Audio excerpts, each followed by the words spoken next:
किसी ने बड़े कमाल की बात कही है कि इंसान जब गलत काम करने जाता है तो आगे देखता है, पीछे देखता है, लेफ्ट देखता है, राइट देखता है, बस ऊपर देखना भूल जाता है।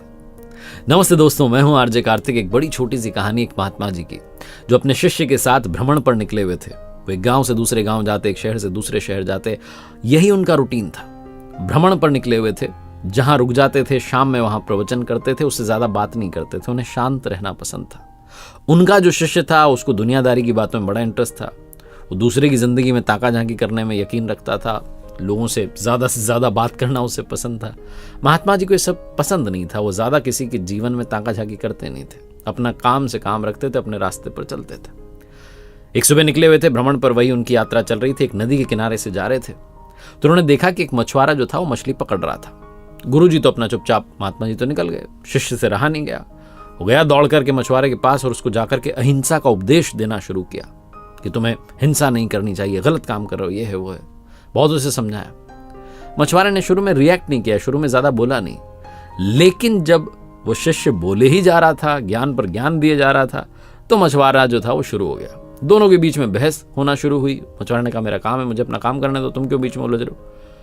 धीरे धीरे बहस बढ़ती गई और झगड़ा शुरू हो गया। महात्मा जी ने पीछे पलट करके देखा, उन्हें शिष्य की आदत मालूम थी। दौड़ करके आए, शिष्य का हाथ पकड़ा और उसे खींच कर वहां से ले गए। उसको समझाने लगे कि तुम क्यों उलझते हो लोगों से। शिष्य ने कहा देखा नहीं आपने गुरुजी, गलत काम कर रहा है, मैं उसको शिक्षा दे रहा हूं कि हिंसा नहीं करनी चाहिए, अहिंसा का रास्ता अपनाओ।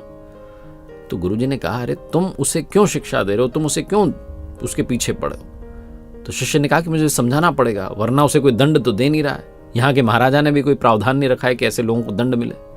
गुरुजी ने कहा यहाँ कोई किसी को दंड नहीं देगा, दंड तो वो देगा जिसको देना है, और तुम्हें दंड देने की जरूरत नहीं है, तुम्हें ज्यादा सोचने की जरूरत नहीं है। शिष्य ने कहा वो क्या दंड देगा। गुरुजी ने कहा बस समय आने पर वो अपना फैसला सुना देता है, हमें इस पचड़े में पड़ने की जरूरत नहीं है, हमें झगड़ा करने की जरूरत नहीं है। शिष्य चुप हो गया। गुरुजी ने समझाई थी बात, ज्यादा बोला नहीं। इस बात को 2 साल बीत गए। कमाल हुआ कि उसी रास्ते से वापस जा रहे थे। वही सुबह का समय था। नदी के किनारे दृश्य बदला हुआ था। अब वो शिष्य देखता है कि वहां एक सांप जो है अपनी जान बचाने के लिए तड़प रहा है और चींटियां उसे नोच करके खा रही हैं। शिष्य से ये भी देख करके रहा नहीं, और दौड़ के गया सांप को बचाने के लिए। गुरुजी ने फिर से हाथ पकड़ लिया, बोले नहीं, जो हो रहा है होने दो। शिष्य ने कहा गजब करते हो, कोई हिंसा कर रहा है रोक रहा हूं तो मना कर रहे हो, किसी की जान बचा रहा हूं तो मना कर रहे हो।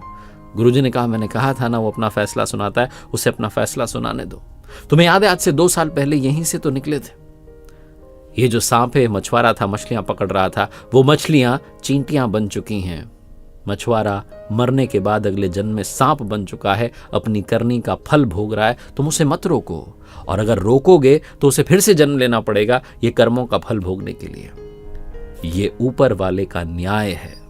बहुत छोटी सी कहानी जिसका सार ये कहता है कि अच्छा कर्म करेंगे अच्छा होता चला जाएगा, बुरा कर्म करेंगे बुरा होता चला जाएगा। याद रखिए आगे पीछे दाएं बाएं देखने की बात नहीं है, ऊपर वाले को भी देखने की बात है, क्योंकि वो सब कुछ देख रहा है, और जब उसका फैसला आता है तो फिर कोई कुछ कर नहीं पाता है। एक बार फिर से वही बात जो अक्सर आपसे कहता हूं, ऊपर वाले के आशीर्वाद, अपनी मेहनत, अपनों के प्यार के साथ कर दिखाओ को जैसा कि दुनिया करना चाहे आपके जैसा। देखते रहिए हर सोमवार सुबह 9:30 बजे मेरे साथ एक नई कहानी, और हर शुक्रवार सुबह 9:30 बजे लर्निंग सीरीज का एक नया वीडियो।